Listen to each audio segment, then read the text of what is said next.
Et bonjour, c'est Nicolas de Immobilier Compagnie, bienvenue dans ce nouveau podcast qui s'avère être un podcast pour lequel j'ai énormément hésité, mais j'ai choisi pour diverses raisons de sortir celui-là aujourd'hui. Je t'informe que lorsque tu vas écouter ce podcast, ce sera le dernier podcast que tu écouteras où je serai au poste. Et je le dis avec un grand qu'est-ce que je suis heureux de te dire ça. Et oui, puisque à partir de là, les prochains podcasts sont des podcasts que j'ai déjà enregistrés. Donc là, au moment où je te parle, ils sont déjà enregistrés. Ils vont sortir pour l'été. Et moi, cet été, je me barre en vacances. Et je suis très heureux de te le dire parce qu'il faut savoir le faire. Donc en l'occurrence, et en toute transparence, a priori, la prochaine fois que tu écouteras un podcast qui aura été enregistré alors que je suis là où je suis, ce sera le 4 août. Et autant te dire que j'espère qu'à ce moment-là, dans mon futur proche, eh bien, je serai, comment dirais-je, un homme neuf. Un homme reposé. Et j'espère que toi, femme ou homme qui m'écoute, tu seras aussi un homme ou une femme reposé. C'est ce que je te souhaite. Donc voilà, je tenais par transparence à t'informer de ça. Ça n'empêche que les prochains épisodes qui arrivent sont fort intéressants. Et ce sont aussi des héritages. La série des héritages que je traite maintenant depuis quelques temps. Alors, je tiens à t'informer concernant cette série qu'elle touche à sa fin. Je pense vraisemblablement qu'on finira l'année, cette année 2023, avec cette série. Et je pense d'ailleurs que j'ai fait une énorme erreur, que j'aurais dû commencer cette série par cet épisode-là, parce qu'il va, mais alors, comment je vais dire ça, être la plus illustre représentation de la raison pour laquelle je me suis lancé dans cette série. Et je pense, en toute transparence aussi, que toutes les personnes sur cette planète devraient écouter l'épisode que je m'apprête à enregistrer avec toi. Que je tiens à te dire que j'ai déjà préparé, qui est un épisode lié à un reportage que je t'invite comme toujours à voir. J'ai hérité de la boîte de papa, ça s'appelle comme ça. Et vraiment, ça va te montrer d'abord ce que moi je pense des héritages. Alors parce que je vais ajouter ma patte comme d'habitude, mais ça va aussi te permettre de comprendre la réflexion qu'il y a derrière les émissions que je produis concernant les héritages. Et puis surtout, ça va nous permettre de parler de ces sujets que je trouve que l'on ne parle jamais assez. Le rapport à l'argent, le rapport à l'autre, l'entrepreneuriat, parce que les podcasts sont beaucoup plus tournés entrepreneuriat qu'investissement. Et finalement, la manière dont on gère chacun nos vies. Et tu vas voir que l'héritage, pour moi en tout cas, et ça va être très justement représenté dans cette émission, n'est absolument pas ce que le français moyen croit. Parce que c'est juste une croyance. Juste pour info, avant qu'on attaque, et comme d'habitude, je t'invite à aller sur immobilier-du-6, là, la petite barre au milieu, compagnie à l'anglaise, ANY à la fin.com. Dans l'onglet séminaire, je ne te parle que d'une chose en ce moment, il y a mon séminaire et on peut se voir le 7 octobre. Et pour le coup, je t'assure que de rencontrer des gens sur l'investissement, l'immobilier et l'entrepreneuriat, ça peut littéralement changer ta vie. Donc viens, on est sur un tarif très attractif, moins de 250 €, 237 € pour être précis. On est à Nîmes, en centre-ville. Tu peux arriver en TGV, tu peux tout faire à pied. Bref, tu verras, c'est génial et c'est sur immobiliercompagnie.com. Sinon, comme d'habitude, je te rappelle que pour soutenir l'émission, un commentaire là où tu m'écoutes avec des étoiles et une note, ça m'aide énormément. Ou alors, prends le téléphone d'un ami et abonne-le sauvagement. Dis-lui, écoute, voilà, ça c'est une super émission. Écoute-la, ça va changer ta vie. C'est le but de ces émissions. Et vraiment là, pour le coup, je tiens à te dire que reste bien jusqu'à la fin parce qu'à la fin, donc là on va suivre le parcours de plusieurs entrepreneurs, mais le dernier entrepreneur, c'est vraiment un truc de fou et il est possible, je ne te le cache pas, que je découpe cette émission en 2 épisodes tant la dernière partie m'a marqué et je l'ai encore en tête et je me dis c'est un truc de taré. Tu auras la surprise dans l'épisode, mais écoute bien cette émission, je pense très sincèrement qu'elle est déjà mythique. Patrick Magnéto. Vous ne la reconnaissez sans doute pas, et pourtant, cette jeune femme qui arrive dans un studio photo parisien est une égérie. Elle représente une grande marque de champagne. Elle s'appelle Vitalie Tétinger. Et bienvenue dans notre royaume. Le monde de la bâche et du trampoline. Ouais. Comme son nom l'indique, elle est l'héritière d'un groupe familial. Si elle se trouve sous les projecteurs ce jour-là, c'est pour la nouvelle campagne publicitaire de son champagne qui sera diffusée dans le monde entier. Et apparemment, ça l'amuse. Si Vitalie Tétinger s'implique autant, c'est parce qu'elle sera peut-être amenée à jouer un rôle encore plus grand à l'avenir dans la boîte familiale. Son père devrait prochainement prendre sa retraite et choisir entre elle et son frère pour lui succéder. L'émission commence sur des chapeaux de roue. Et comme d'habitude, je tiens à te le préciser, va voir l'émission au complet sur YouTube parce qu'ici, on prend l'essence du truc et on va simplement analyser les passages qui nous intéressent et qui me permettent de te faire passer des messages. Et quel est le sous-entendu très fort qu'on a dès le départ et qui va être encore plus accentué dans un instant, c'est le côté « je te donne ». Et donc, quand on parle d'héritage en France, dans ce pays de gros jaloux, parce que tu vas voir que cette émission va mettre en avant principalement non même pas, c'est pas des situations, c'est 2 états de fait, à mon sens, extrêmement criants, extrêmement prononcés, mais qui sont aussi opposés, à savoir d'un côté, eh bien, le caractère jalousie et avantage et avantageux que relaye l'héritage au travers de, par exemple, ici, finalement, la fille d'un patron qui hérite, finalement, ni plus ni moins, d'une entreprise et qui donc obtient par ce vecteur un avantage financier et dans la vie que les gens normaux, ou en tout cas les gens sans héritage, n'ont pas. Sauf que quand tu nais et que tu es beau, ou quand tu nais et que tu es moche, à ce moment-là, là aussi, tu hérites de quelque chose dans la vie qui va te servir ou te desservir. Et personne est là en mode « Ah, c'est dégueulasse, lui, il est plus beau que moi. » Enfin, il y en a qui sont comme ça. Hein. Mais tu comprends ce que je veux dire? On a tous des avantages et des désavantages. Et la vérité, tu vas le voir, c'est que l'héritage, et c'est là que ça s'oppose, tu vas le découvrir, n'est absolument pas un avantage. Je dirais même que c'est un énorme inconvénient. Et je dirais même, j'irai plus loin que ça, je dirais même que, en définitive, seuls les héritiers ont conscience de la réalité de ce que peut être le poids d'un héritage. Parce que on te parle de l'héritage, de l'avantage de l'héritier, blablabla, mais on ne te parle jamais du poids de l'héritage. Et on va pouvoir en parler. Parce que je pense, pour moi, être passé à côté d'un héritage, et en plus, je suis passé à côté, et puis finalement, l'héritage s'est transformé en dette. Donc, je pense être pour le coup quelqu'un qui a vu un petit peu les 2 pendants. Et encore vu, c'est pas vrai. Je ne suis pas le mieux placé pour parler de ça, puisque je n'ai pas connu la totalité de la vie d'un héritier. J'ai connu une partie, puis ça s'est arrêté, puis après je me suis adapté et ça m'a servi et desservi comme tout le monde. Simplement, je vois à côté de quoi je suis passé et finalement je ne suis pas mécontent. Alors il y a des choses sur lesquelles je pense effectivement, et on ne va pas se mentir, ils ont un avantage, mais pas du tout là où les gens se situent. Enfin bref, tu vas découvrir tout ça dans la vidéo. Je suis un petit peu mystérieux au début, mais c'est normal. La vidéo, que dis-je, le podcast. Et on va le découvrir ensemble. Pourquoi? Parce que c'est l'objectif de cette émission, c'est de te montrer qu'un héritage n'est pas ce que l'on croit. Donc la croyance populaire qui veut que l'héritage est un avantage, c'est une croyance, dans le meilleur des cas, une folie. Et d'ailleurs pour la France, c'est la pire des situations et on va vraiment en parler dans cette émission. Et à l'opposé, je veux vraiment que tu comprennes au travers de cette émission que le poids de l'héritage, et avec toutes les émissions que j'ai déjà faites, ça va juste s'étayer ici, c'est quelque chose de réel, de compliqué. Et pourtant qu'il faut que l'on gère, que les héritiers apprennent à gérer et c'est pas facile. Vitalie Tétinger est bien née. Elle fait partie de ces milliers d'héritiers qui ont la chance de ne pas avoir galéré pour décrocher un bon travail. Mais est-ce que la vie d'héritier est aussi dorée qu'on se l'imagine? Et d'ailleurs, si tu veux que je te dise, je pense que le problème, c'est justement l'imagination. Et c'est triste parce que je trouve qu'on n'utilise pas notre imagination à bon escient. C'est-à-dire que les gens vont préférer s'imaginer des choses idiotes et inutiles, comme par exemple la vie des héritiers, au lieu d'utiliser leur imagination pour changer leur vie. C'est marrant quand même de voir qu'une simple capacité que nous partageons tous, elle n'est pas utilisée de la même manière par justement chacune des personnes qui l'utilisent. Et tu te retrouves avec donc un groupe d'individus qui vont tout simplement utiliser leur imagination pour reculer. Je vais oser employer ce terme, oui, c'est clairement ça pour moi. Ils reculent et tu vas en avoir d'autres qui vont utiliser leur imagination pour avancer. Très sincèrement, je te souhaite de faire partie de cette deuxième catégorie.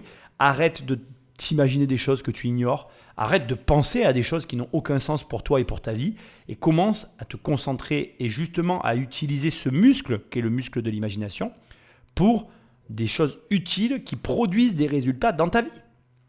Moi, je te dis ça parce que je le vois tous les jours. Les gens vont me dire « Et t'as vu un tel, il a fait ceci, et t'as vu une telle, elle a fait cela ». Et ils passent plus de temps finalement à regarder les autres faire des choses et donc à eux-mêmes à être spectateurs qu'à imaginer des choses pour eux-mêmes et à leur tour agir.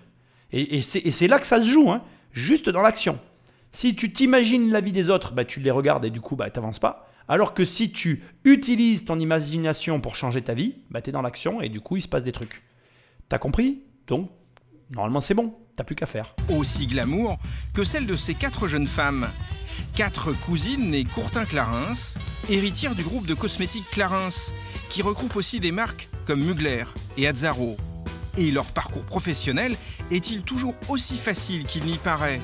Car souvent, les enfants des très grands chefs d'entreprise semblent destinés à s'asseoir sur le trône familial. Et parfois, c'est un véritable empire qui s'offre à eux, comme François-Henri Pinault à la tête de Kering, Arnaud Lagardère ou Serge Dassault. Et chez LVMH, Delphine et Antoine Arnault sont bien partis pour succéder à leur père. Pourtant, hormis ces grandes dynasties, ils ne sont qu'une minorité à hériter du fauteuil de papa. Et là, on est vraiment dans la preuve par l'image, quoi. C'est-à-dire que là, ce qu'on vient d'entendre et de voir, ça corrobore simplement ce que je viens de te dire.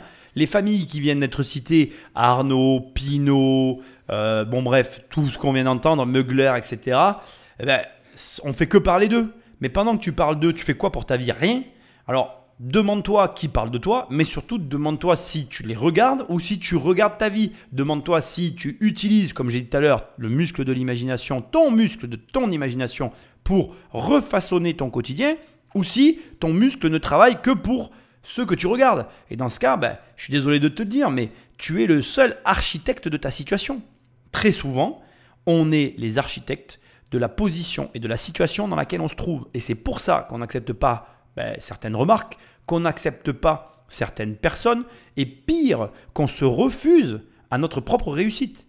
Très souvent, les gens qui sont en situation d'échec le sont 95% du temps qu'à cause de leur choix et de leur non-capacité à aller au-delà de jugements qui les entravent. C'est-à-dire qu'eux-mêmes vont avoir des jugements, des avis sur des choses de la vie et ça va les empêcher d'avancer. Et ils ne vont jamais les remettre en question parce que, bien évidemment, c'est jamais leur faute. Et vraiment, j'espère que tu n'es pas comme ça. Parce que si tu es comme ça, change de toute urgence. Parce que le pire, et c'est vraiment pour moi le pire de cette situation, c'est que souvent, ces mêmes personnes sont mal. Elles ne sont pas heureuses, elles sont dans une situation difficile. Mais en fait, qu'est-ce que tu veux qu'on fasse? On ne peut pas les aider. C'est eux-mêmes qui se sont mis là. Et c'est eux-mêmes qui refusent d'en sortir. Parce que quand tu leur dis, achète ce livre. Ah ben non, j'enrichis l'auteur. Bon, achète cette formation. Ah ben non, c'est un vendeur de rêve. Ok, va parler à cette personne. Ah ben non, c'est un agent immobilier, tu comprends, il gagne de l'argent. Je veux parler directement au propriétaire. Enfin, bref, tout est sujet à polémique, à jugement, à discussion et surtout à interprétation de ce que l'autre fait avant même que toi, tu n'aies fait quoi que ce soit. Et je crois qu'à un moment donné, cette mentalité-là, il faut la mettre aux chiottes. Il faut tirer la chasse, il faut prier pour jamais la réavoir, il faut avancer. Et ceux qui y parviennent doivent souvent redoubler d'efforts pour être reconnus comme légitimes. Du coup, reprendre l'entreprise de ses parents, ce n'est plus toujours le rêve des jeunes générations, souvent tentés par d'autres carrières, loin du giron familial. Et si pour cette jeunesse bien née, le cadeau était devenu un fardeau? Je n'ai absolument pas honte, et c'est pour ça que je fais ce genre d'émission, de défendre cette théorie. Je pense que l'héritage est un fardeau. Je pense que l'héritier subit bien plus qu'il ne gagne. Et je pense en plus que malheureusement, on s'imagine à tort que l'héritage est un avantage. Parce que, et je le dis très ouvertement, quand tu hérites des choix de tes parents, qui ne seront pas forcément les tiens, et tu hérites aussi, malheureusement, de la non-possibilité, enfin du coup, l'héritage t'empêche parfois de vivre ce que tu aurais vécu. Et ça, c'est terrible, parce qu'en fait, je pense qu'il y a des héritiers, alors pas tous bien évidemment, je suis lucide, il y a l'héritage avantage, il existe tout autant que l'héritage fardeau dont je fais état. Et je n'ai pas la stupidité de croire que l'un est plus important que l'autre. Tout existe de toute façon. Ce n'est pas le propos. Mais je pense que même dans le cadre des héritiers heureux, ce qui est tout à fait possible, je pense qu'ils sous-estiment la part de non-choix qu'implique l'héritage. Ou alors, ils l'estiment, et ça je ne le sais pas, et ils l'acceptent.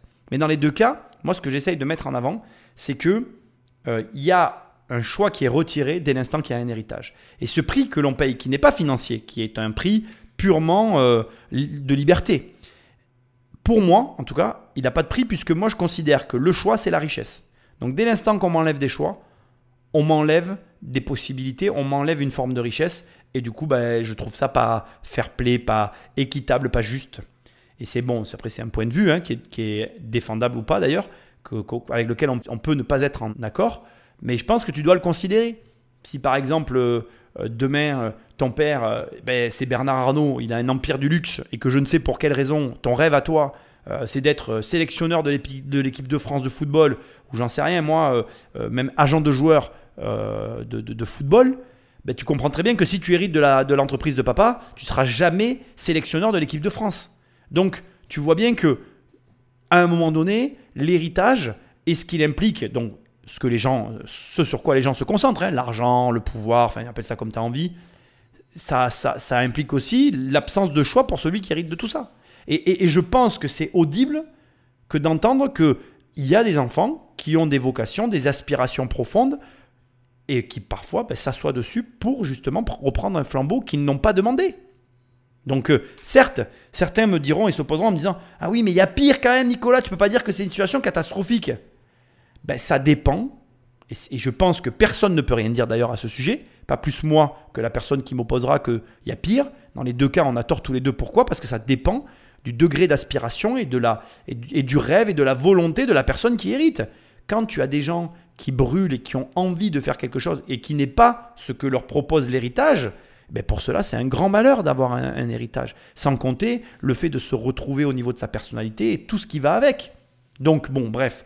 Comme tu peux le voir, je trouve que c'est un sujet très difficile, beaucoup plus complexe que ce qu'il paraît, et que d'arriver et de simplement dire « Oh mais c'est bon, ils ont de la chance parce qu'ils ont de l'argent », c'est extrêmement réducteur et ça ne prend pas en considération beaucoup de facteurs qui sont pourtant en jeu lors de ce type d'héritage, et ça tombe bien, on va en parler aujourd'hui. Il y aurait au moins un avantage à être héritier. A priori, on peut toujours espérer trouver une place dans l'entreprise de papa. C'est juste quand le père s'en va que cela se complique. À Morcourt, dans les Yvelines, cela fait plus de 40 ans que cette PME, les confitures d'Andrézy, mitonne des recettes haut de gamme, sous la houlette de Gérard Cassan.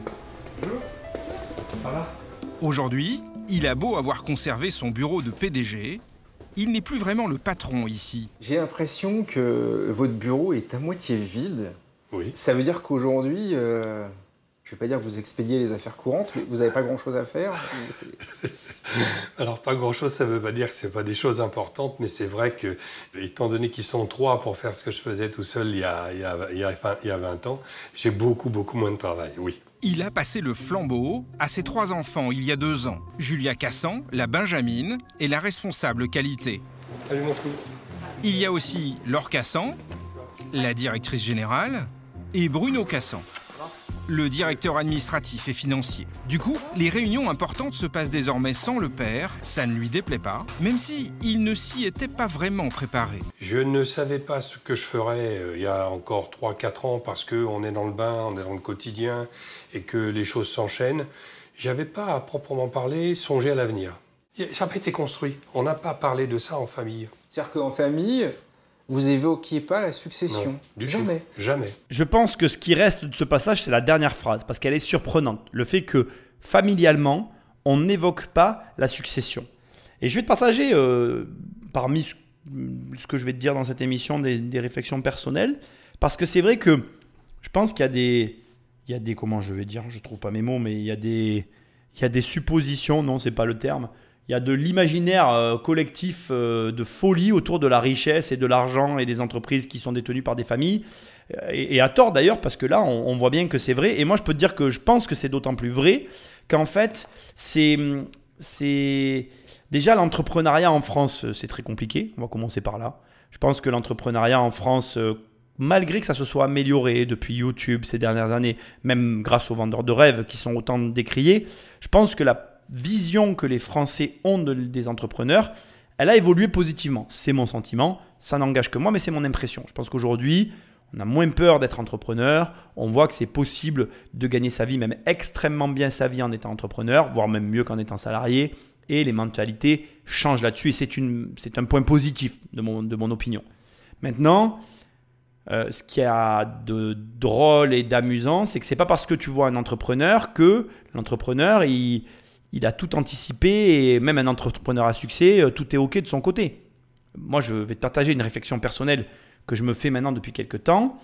Par exemple, moi, mes sociétés, si je venais à disparaître, il n'y a pas beaucoup de personnes qui seraient en mesure de continuer à les faire tourner dans mon entourage, même très proche, même plus que très proche. Ma fille ou ma femme ne sont par exemple pas capables et ce n'est pas un reproche que je leur fais. C'est une réflexion que je me fais ces derniers temps et je me dis, pour partie, il y a de l'argent qui continuerait à rentrer et qu'il faudrait gérer et dont je me dis, qui serait capable de le faire ?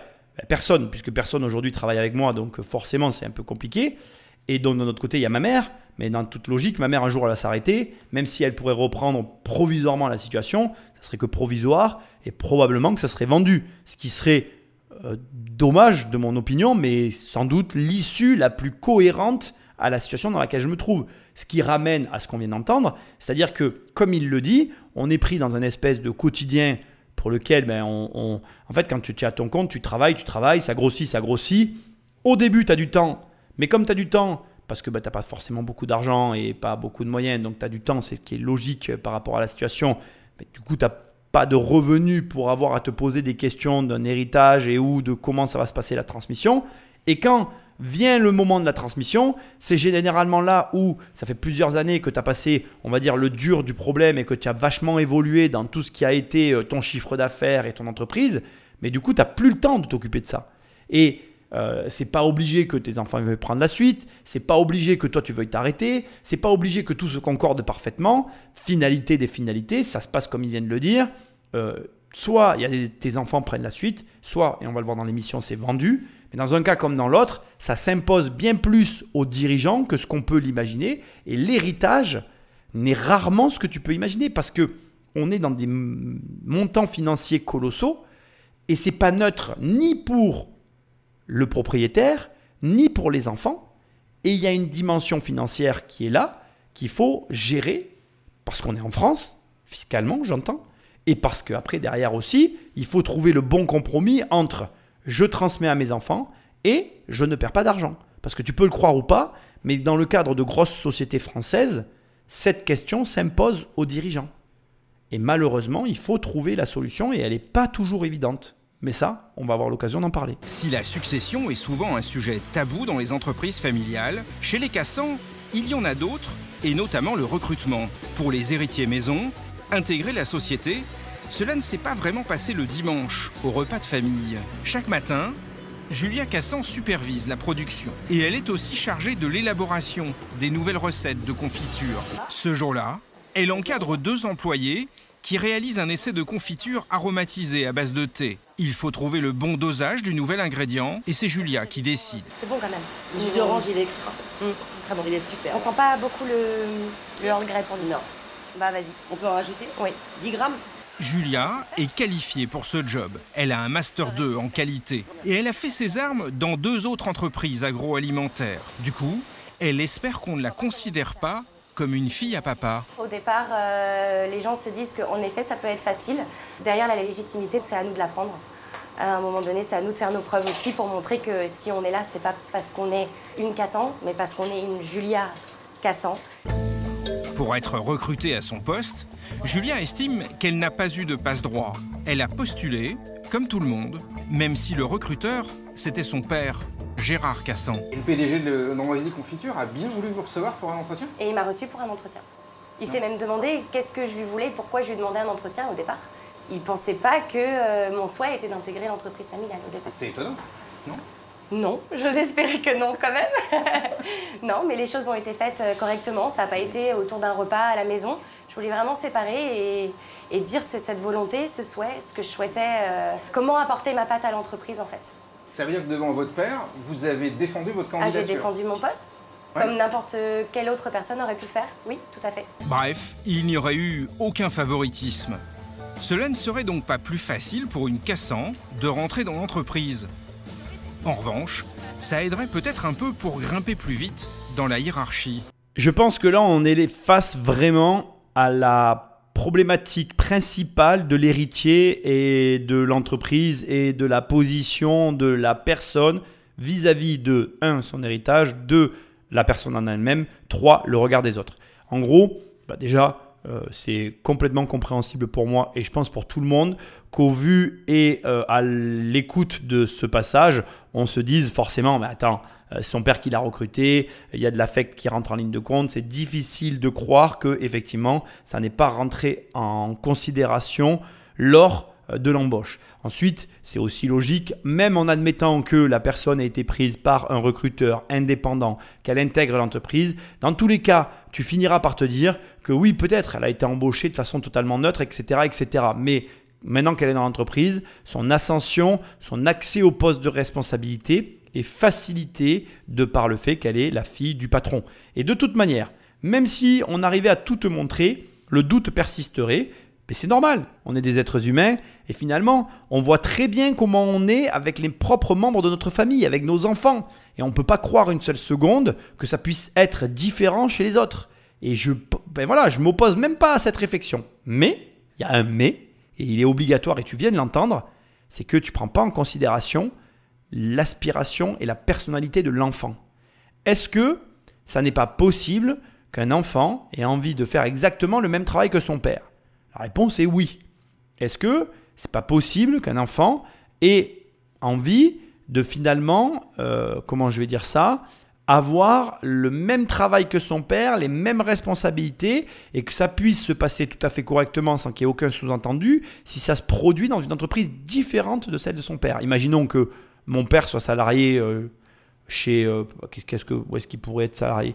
Imaginons que mon père est salarié dans un restaurant, il est chef cuisinier. Je deviens salarié d'un autre restaurant, je deviens chef cuisinier. Là, il n'y a aucun problème.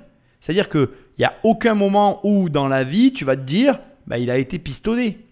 Et encore que, je pense que dans l'exemple que je viens de te donner et dans tous les exemples comme ça, tu peux te le dire en te disant oui, le père devait connaître quelqu'un dans le resto pour le mettre à la place en question, blablabla. Bla bla bla. C'est même possible. Donc, je reviens au point de départ, c'est-à-dire que humainement, nous, on a tendance à être suspicieux de par la vision et la manière dont on voit fonctionner les relations humaines. Et en plus de tout ça, le fait que donc la personne, elle rentre dans une société qui est à son père et qu'elle veuille occuper un poste dans l'entreprise de son père, à partir de là, on ne peut pas s'empêcher de se dire qu'il y a forcément un piston, du favoritisme, bref, que quelque chose à jouer. Sauf que la fille, en l'occurrence ici, elle souhaite être reconnue pour sa réussite et pas pour son lien de filiation avec son père. Et là, ça se complique parce que la vraie réponse et la vraie seule réponse qui doit être formulée, c'est que pour que ça ne soit pas le cas, il ne faut pas travailler dans l'entreprise de son père. Et de toi à moi, je trouve ça très triste. C'est très triste qu'aujourd'hui, pour qu'on ait une certaine considération pour une personne à son poste dans l'entreprise familiale, eh bien, il faut qu'elle ne soit pas dans l'entreprise familiale. Parce que derrière, et on va avoir l'occasion d'en parler, ne pas faire en sorte que les héritiers conservent les entreprises familiales, c'est faire perdre de l'argent non seulement à la France, mais aussi à la région dans laquelle se trouve la société. Pour prendre les décisions, ça se passe souvent en petit comité. Les 3 enfants de Gérard Cassan, Laure, Bruno et Julia, choisissent ce jour-là les visuels pour leur nouvelle gamme de confitures. Voilà, ça c'est très moderne, ça c'est plus réseaux sociaux. Moi j'aime bien ce côté-là. Là. Moderne ? Ouais, moderne, ouais. Ah, moi j'aurais tendance à préférer ça. T'es plus dans le traditionnel, plus dans le côté artisanal, la bassine de cuivre. Je le mets en point d'interrogation, du coup j'en tiendrai compte. Ça sera une des pistes. Super, bah écoutez, merci. Je vais voir ça avec les commerciaux maintenant. Comme toujours, c'est Laure qui tranche. Elle est la directrice générale, c'est elle que son père a choisie pour lui succéder. Je vais chercher un Et pourtant, avec son CV, dans une autre entreprise, elle n'aurait sans doute pas accédé aussi vite à cette fonction. Et donc, pour resituer pour tout le monde, on est bien là pour discuter des nouveaux parfums qu'on va pouvoir lancer en 2017.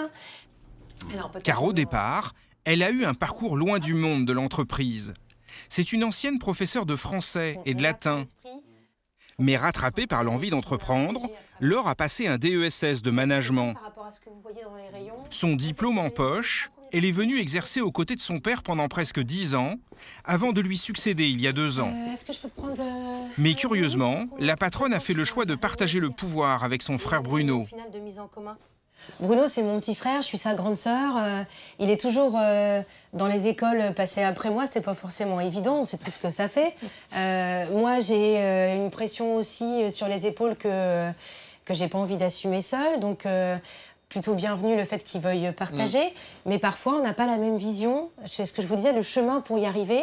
Moi, je suis plus d'abord à donner du sens, et Bruno est plus d'abord à vouloir des chiffres.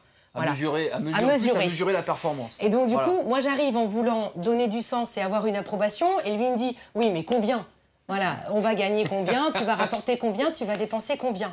Ce qui m'agace prodigieusement. Moi, je l'agace parce que j'amène plutôt des « Oui, mais ça veut dire quoi? Comment on va faire? Comment j'emmène les équipes ?» On a besoin, du coup, de se caler. Ça serait bête qu'il y ait un bras de fer entre vous. Ah, ce serait complètement bête, oui. Je pense que d'avoir un bras de fer entre les gens de la famille, c'est préjudiciable à l'entreprise. Et ça sera préjudiciable aussi pour nous dans le privé parce que on habite tous dans les mêmes secteurs, on se côtoie le week-end, donc c'est vrai qu'on a encore envie de voir sa famille quand on rentre quand même du travail et que c'est vrai que la frontière peut être vite franchie lorsque dans un contexte professionnel, on se retrouve à devoir se prendre la tête, quoi. Là, je trouve que c'est vraiment très intéressant parce qu'on voit que finalement, c'est un équilibre qui ne fonctionne pas unilatéralement. On a vraiment ici deux personnalités très différentes qui se complètent. D'ailleurs, on la voit off, le journaliste fait une remarque incompréhensible pour moi quand il dit elle a fait un choix étrange, mais pas du tout en fait. Elle a fait un choix de réflexion. Et c'est d'ailleurs quelque chose qui manque cruellement à beaucoup d'entrepreneurs, c'est-à-dire que on n'est pas entrepreneur pour devenir riche et avoir du pouvoir, quoi. On est entrepreneur pour faire vivre une entreprise qui passe souvent avant nous et on prend des décisions en fonction du bien-être de la société bien plus qu'en fonction de nous. Tant que tu vas être centré sur toi dans ta démarche entrepreneuriale en mode « je veux devenir riche », tu vas avoir du mal à avoir de l'argent. Il va vite falloir que tu comprennes qu'en fait, l'entreprise, elle est bien plus importante que toi. D'abord, elle te survivra. C'est con, mais rien que ça, déjà, ça te permet de comprendre le truc. Si tu montes une entreprise intelligente, ou plutôt si tu montes une entreprise intelligemment, devrais-je dire, qui a une cohérence et une clientèle, bref, quelque chose qui draine de l'intérêt pour des clients, l'entreprise te survivra pendant des siècles. Voilà, c'est tout. C'est un peu comme une religion, tu vois. Moi, je pense que les religions, c'était les entreprises du siècle, des époques dernières. Les mecs qui montaient des religions, ils nous ont survécu, ils existent encore, tu vois. Bon, c'est une manière un peu très cavalière de dire les choses. Je te rassure, je ne veux manquer de respect à aucune religion. C'est un petit peu d'humour mélangé à une vision assez étrange, mais j'espère que tu comprends l'idée. Moi, il y a eu une période de ma vie où je ne pouvais pas m'empêcher de me dire que tu prends les grandes religions et finalement, elles ont été conçues pour nous rassurer sur la vie après la mort. C'est une façon assez réductrice de les présenter, mais une partie de moi a un peu du mal à ne pas voir la chose sous cet angle-là. Mais ce n'est pas ce qui m'intéresse. Au final, ce que je veux dire, c'est que donc, ces religions, elles ont été créées pour traiter de la mort, mais au final, elles ont rendu immortels les porteurs de la religion. Et je trouve ça très intéressant et ironique parce que finalement, ça nous porte à réfléchir aussi sur tout ce que je suis en train de te dire ici, à savoir que ton entreprise te survivra et si elle est intelligente, elle transcendra des générations après toi. Et on va pouvoir en parler dans cette émission, tu vas voir. Mais au-delà de ce que beaucoup de gens peuvent imaginer. Et donc, ne fais pas une entreprise pour toi, fais-la d'abord pour tes clients et n'agis pas égoïstement envers ta boîte, ou plutôt au détriment de ta boîte, mais bien pour ton entreprise et ça se développera. C'est une mentalité après, je t'en parle, mais il faut que tu t'en imprègnes et que petit à petit tu mettes les choses en place pour justement passer à la vitesse supérieure. Maintenant, ce qui est intéressant ici, c'est de voir le mode de fonctionnement des deux frères qui se complètent et qui leur permettent d'avancer. Elle n'a pas pris une décision égoïste et ça aussi, c'est finalement une perversion du monde dans lequel on vit, où on a l'impression que le chef d'entreprise est là pour spoiler les salariés, ce qui n'est jamais le cas, puisque ce que les gens oublient dans cette situation, c'est que le chef d'entreprise porte les responsabilités et que le salarié, lui, n'a aucune responsabilité. Ça te plaît pas, c'est pareil. Toi, salarié, tu postes ta démission, tu te barres, le chef d'entreprise va devoir te remplacer. Le chef d'entreprise se barre, ça va être très compliqué de le remplacer et en plus, ça ne va pas pouvoir arriver parce que il y a des responsabilités sur sa tête, dont notamment je pense au crédit, aux cautions, etc., qui font qu'il n'a pas cette liberté. Le chef d'entreprise n'a pas la liberté de partir. Quand tu entends des discours à 2 balles de gens qui te disent « ouais, sans les salariés, l'entreprise n'existe pas », ça revient à se dire en fait, qui de l'homme ou de la femme est le plus important pour faire un enfant quoi. C'est débile. Je veux dire, c'est des questions que tu poses pas. Quelle est la meilleure situation pour un enfant? D'avoir que sa mère ou que son père? Aucune des deux. Tocard, c'est d'avoir les deux. C'est idiot en fait. Une entreprise, elle a besoin de tout le monde pour fonctionner, bien évidemment. Mais il y en a un dans une entreprise qui ne peut jamais se barrer. C'est tout. Ça te plaît pas, c'est comme ça. C'est comme si moi, je suis un homme, je niais le rôle de la mère dans le foyer. C'est-à-dire que la mère, pour les enfants, c'est la mère. L'homme ne sera jamais la mère. C'est tout, c'est comme ça. Qu'est-ce que tu veux que je te dise? C'est pas moi qui l'ai fait, c'est la nature. Donc tu l'acceptes pas, après c'est ton problème. C'est des discussions débiles en fait. C'est comment déjà au départ tu peux oser mettre cette réflexion sur la table quoi. Enfin, déjà rien que de réfléchir à ça, il faut avoir du temps à perdre. Il n'y a que les écoliers et les ministres qui peuvent réfléchir à ça. Je vois pas qui d'autre peut réfléchir à ça. Mais bref. Donc ce que je veux te dire, c'est que au final, ils ont trouvé un mode de fonctionnement qui est intéressant parce que ça doit te porter à réflexion. Tu dois t'interroger sur leur mode de fonctionnement. Ils fonctionnent par opposition. Ça veut dire que la sœur s'oppose au frère et c'est par la confrontation que naît finalement les idées, l'évolution de l'entreprise. Donc, je te pose la question, à qui tu t'opposes pour avancer? Est-ce qu'il y a une personne à qui tu parles, avec qui tu t'opposes, qui t'aide à avancer dans ton entreprise? Si la réponse est non, je te conseille de chercher une personne qui te propose ce mode de fonctionnement et de t'associer avec. Je pense que tu me remercieras. Pour éviter de se prendre la tête, Laure et Bruno Cassan ont carrément fait appel à un arbitre extérieur, Christophe Sobiez. Bonjour Laure. Ça va? Bien et toi? Un consultant du cabinet Deloitte qui conseille les entreprises. Il vient les aider à bien définir les rôles de chacun pour empêcher que la fratrie ne se déchire, comme cela arrive souvent entre héritiers. Alors vous êtes entre les deux, c'est-à-dire que s'ils s'engueulent, demain c'est vous qui appellent et vous réglez le problème, c'est ça? Je les aide mais dans toute entreprise, il y a des échanges, il y a des différends, il y a, à partir du moment où des humains bossent entre eux, il y a des explications de texte, il y a pas attendu Deloitte pour ça. Hein. Il y a un ring chez Deloitte, t'as une formation d'arbitre ou... Non, Alors, il faut que tu saches que j'ai choisi de couper ici le passage, mais dans la totalité de l'échange, je pense qu'il y a des points qui ont été coupés au montage parce qu'en fait, en vrai, il y a 2 sujets qui vont être abordés ici. Le premier que je vais traiter avec toi, à savoir le conseil, l'aide extérieure dans les rapports entre associés et le rapport à la société.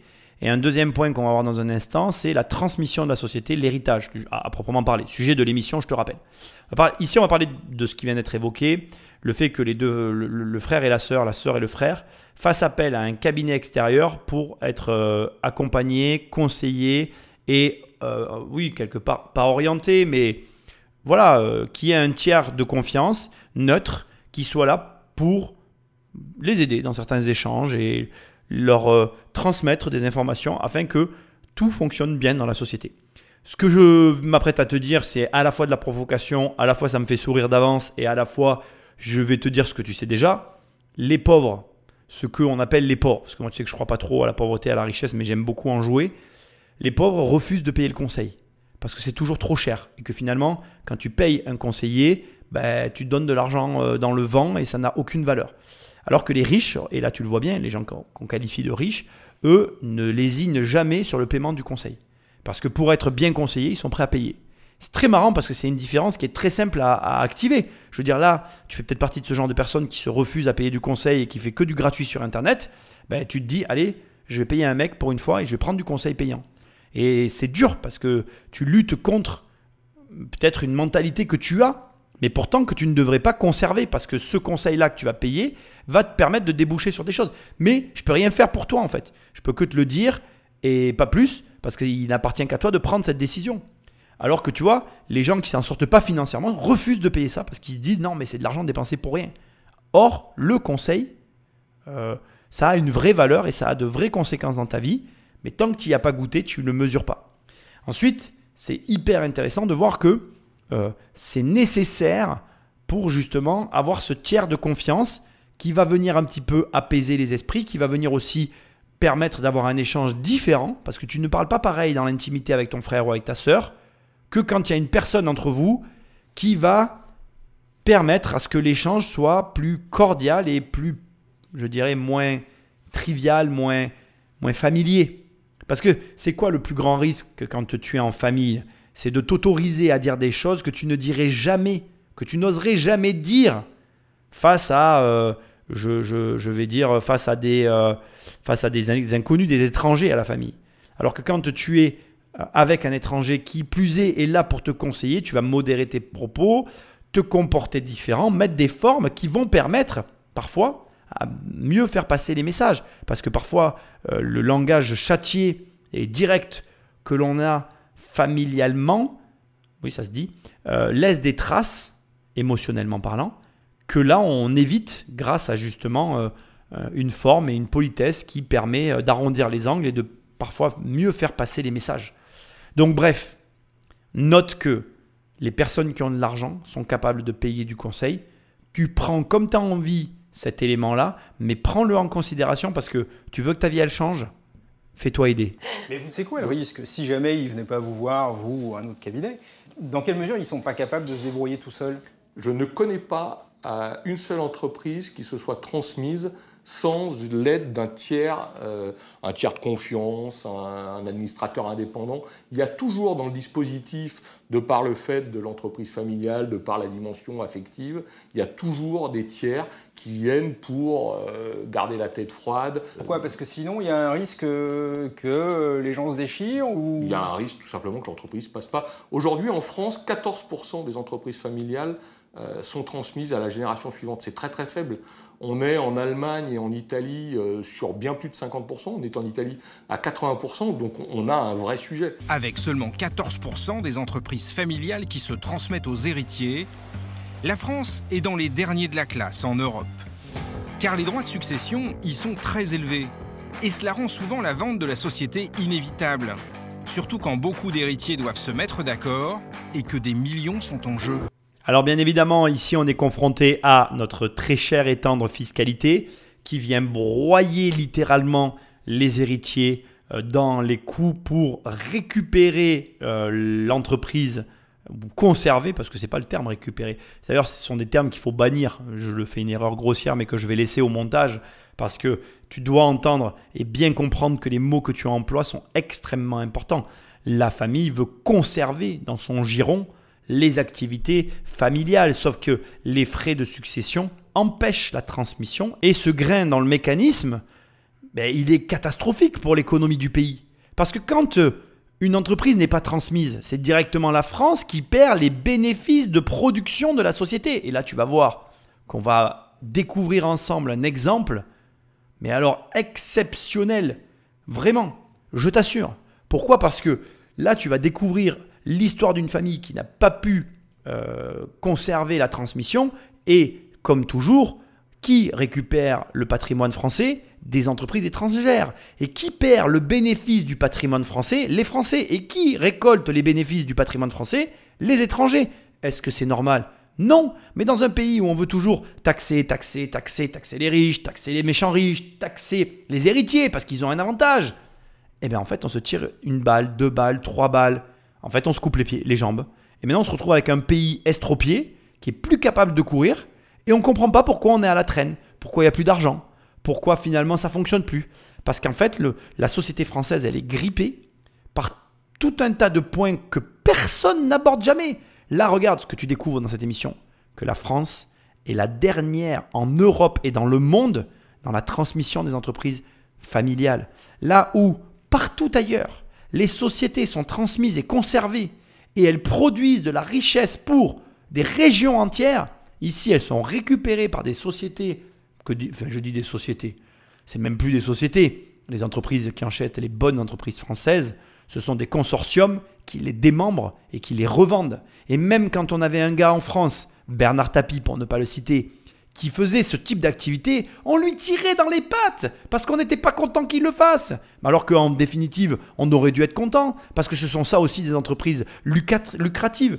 En son temps et en son époque, j'avais fait un podcast, une trilogie que je t'invite à aller écouter sur Bernard Tapie. Et quel est le bilan de Bernard Tapie? La France elle avait l'entreprise Adidas qui absorbait les bénéfices avec la holding Tapi sur le sol français. Tu ne crois pas que c'était intéressant de récupérer les bénéfices d'une entreprise comme Adidas? Tu ne crois pas que Bernard Tapie, même s'il claquait un pognon monstre, il claquait l'argent en France, tu ne crois pas que c'était bien pour l'économie française? Non, non, c'était pas bien.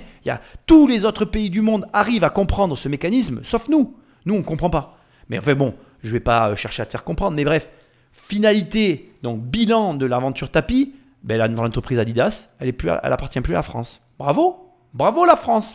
J'applaudis des deux mains, je suis debout. Donc, au global, qu'est-ce qu'on nous apprend ici? Que la France, avec son système d'imposition et le mode de fonctionnement de l'héritage, perd ses entreprises les plus intéressantes. Et non seulement on les perd, mais en plus elles ne se transmettent pas, elles sont récupérées, et on va le voir dans le prochain épisode.